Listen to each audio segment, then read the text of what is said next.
I'm speaking to the pastor at Potters, and I've actually been coming here for 20 years, and this is a very good people gentleman. He's helped a lot of lives. Don't say anything like that. Yes. The Lord helped him. The Lord helps us. But you have saved a lot of lives, and you've changed a lot of Can't lives. save any life, just Jesus. Anyways, Pastor, tell me why you love working in the neighborhood.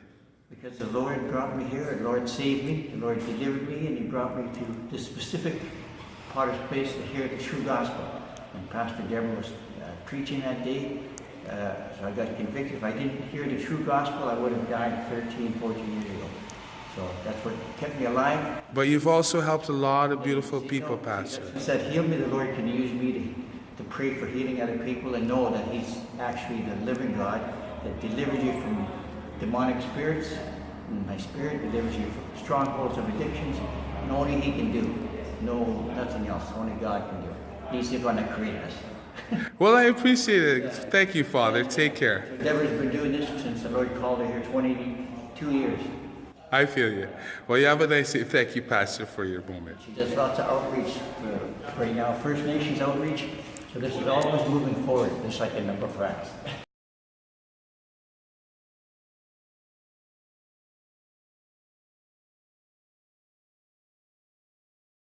I've been working for Pigeon Park Savings for almost 10 years now. We are a low barrier credit union focused on building community and helping folks who would otherwise not be able to open a bank account, be it because of their ID, their credit history, or having no fixed address.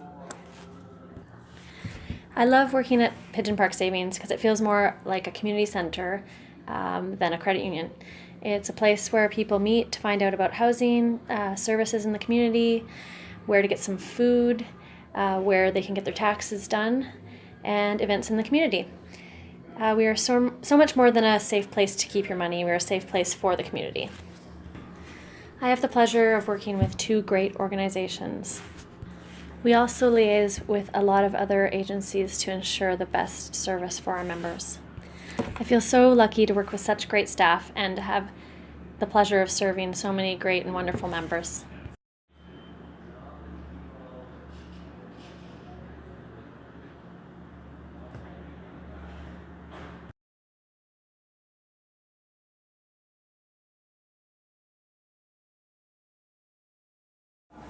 Right now I'm in Pigeon Park Savings Bank, which is a local community bank. And also they have other community services that also work out of here that offer employment to the local people.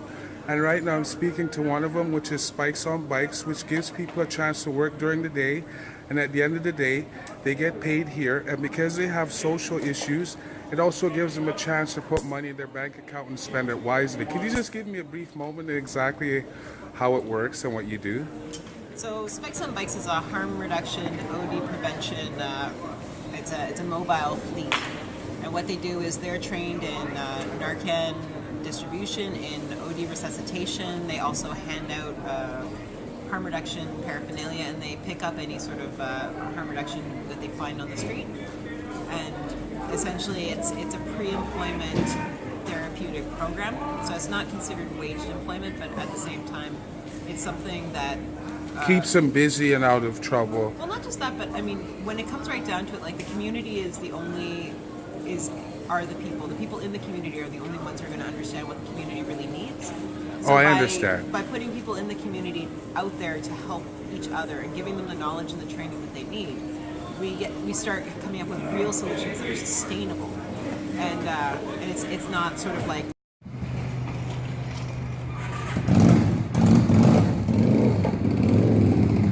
Right now I'm speaking to one of the locals from Spikes and Bikes. Do you love your job? Because I know you're trying to make a difference in the community. Can you tell me what you do? We're overdose prevention workers, so we bike around, we pick up dirty needles, we hand out clean needles, and respond to drug overdoses. That's really nice. That's making a big difference in the neighborhood. Thank you. So far, Spikes and Bikes has picked up we saved over 150 lives on the downtown east side, so we've stopped 100 overdoses, and we've picked up 38,000 dirty needles in the neighborhood. Wow, that has made a big difference. Good job. Well, I hope you have yourself a nice day. Okay, thank you. We're not expecting people to make any specific prescribed choices, but what we really do want is for people to be able to have dignity and respect within the community. And try and help out too and make a difference. Yeah. Okay then, well thank you. Have a nice day. Thank you.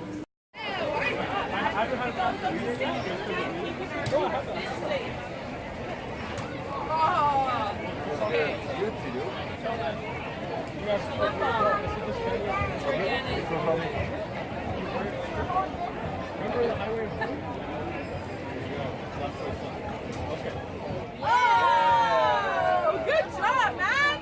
That was awesome! Okay, right now I'm talking to one of my neighbors, Wendy, and also a community activist in housing, and I'd like her opinion on how it's affected and had an impact in the downtown East Side neighborhood. How what has happened? Well, how the housing has affected people in the neighborhood from having, they have the corporate where people are buying real estate, where there's a difference between the rich and the poor, and just the whole idea, So right? the city hall has increased the zoning so that you can build taller buildings down here and make a lot more money from them. So it's made everything more valuable, the land. And now people are starting to want to buy the land and trade it and make money off of it like monopoly. So people are buying the land, the rents are going up for tenants, people are losing their homes. But what's because the city- landlords can make more money from fixing up these places and renting them out to richer tenants. I know, but what is the city doing to combat this? Is the city of Vancouver's the In my mayor's office? opinion, not enough. So if you ask them, they would say, oh, 1,000 different things, but it's not amounting to So to a you're solution. so you're saying overall right now that the homelessness is increasing, especially down here in the downtown Yeah. east side because of lack of places for people to live. The Carnegie Action Project just did a research project. They do a report every year, and this is their 10th year, and they study the rents and the loss of SRO rooms in the neighborhood. And they said last year we lost 500 rooms. They closed. 500 rooms closed, and they said the rents went up last year, $139 higher. And they said the average rent of a single room occupancy hotel in the privately owned housing stock is now $687 a month. That's the average rent for a single room occupancy hotel. So what you're saying too is okay, the people that are on social assistance, are they protected or not? No. So some people, the province of BC, they bought 1 out of 5 rooms, but that's only 1 out of 5 rooms.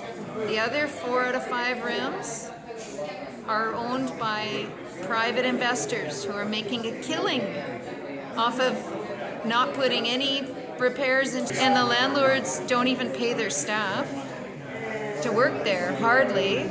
So the staff get licensed to steal.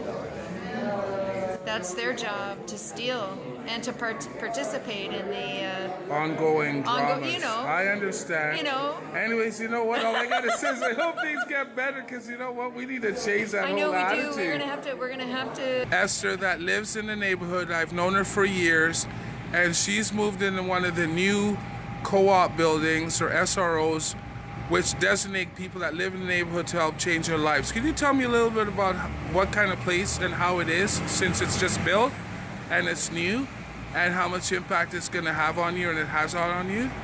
Well, I moved in here 3 weeks ago, and I started moving myself in. I'm in a different place now in my life. I got off drugs, got clean, and now I'm looking forward to having a place that is stable, where I can have my support systems there if I need it, or if I need to just have my own independence is available. Like my studio, apartment comes with again. I got my own washroom, my own kitchen, my own washer and dryer.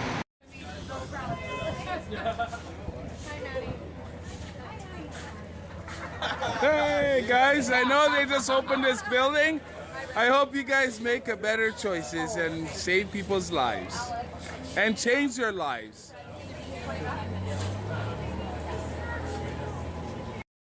Right now I'm speaking to Mayor Roberts who was a very beautiful person who made a lot of differences in office, and now he's left office. Could you tell me why you love the downtown east side? I love the downtown east side because of the community, deep sense of community that I think a lot of people don't know about, how committed people are to each other, how many, despite the tragedies that happen, how committed people are to looking after each other. And I think the downtown east side is deserving more support from all levels of government as we make sure there's enough housing, healthcare, and opportunities for people who live in the downtown east side, and a lot more understanding that needs to be built so people understand this is a great neighborhood of people who are Vancouverites and deserve some more support to deal with this a neighborhood that's not had enough investment over the years. Well, thank you for your contribution, but most of all, thank you for making a difference. Have a nice day. And best in your future endeavor. Right now I'm speaking to the ex-mayor, Mr. Sullivan, who's made a real impact in the downtown east side with the Four Pillars program, and it has been continued over the last couple decades. Can you tell me with the idea of having 24-hour live video to help the community, to help educate people, also including dealing with the opioid crisis, do you think this would be beneficial for the downtown east side? Sound very creative, very innovative. So you're interested We in need new thinking. We need innovation. and then it brings We up need lots of what support. you like the most, or maybe you're interested in Sounds like you're on the right track. baseball. So with having 300 agencies plus the city and the local and provincial government, do you think that they would also help influence and benefit from it? Because they're trying to educate the public. That sounds all very positive. To educate the general public plus also people using the downtown east side neighborhood by having live 24-hour video that's run by community services and other agencies to better enhance the community plus also keep traditions. What do you have to say about that? Sounds very innovative, very interesting. Good thoughts being put into that. We need to give as much help in as many varieties as possible. Okay, thank you. Right now I'm speaking with Lily and her beautiful, charming loved one, Dove, her daughter. Just tell me a little bit about you and your daughter and a bit of your journey. I'm Laylee, this is Dove. We live at Shoeway upstairs in Crabtree. We're happy here. I don't know, there's tons of programs. Keeps us busy. We can stay here till she's 9 months old, which is really nice. And What- they'll help us find housing and stuff after. What kind of troubles did you have to go through before you found this place? Before I was homeless for 2 years until I was 7 months pregnant, and then I went up to the women's hospital and stayed at Fur. And they let girls stay there with addictions, which is really great, from 5 months, I think. Yeah. And then after there, we stayed there till she was a month old, and then they helped us found this place, and now we can stay here till she's 9 months. Well, what I can say is that since I've spoken to you, you've turned around and you've actually become a lot more responsible. Okay, well, you have yourself a nice day. Thank you. Okay, take care. Bye.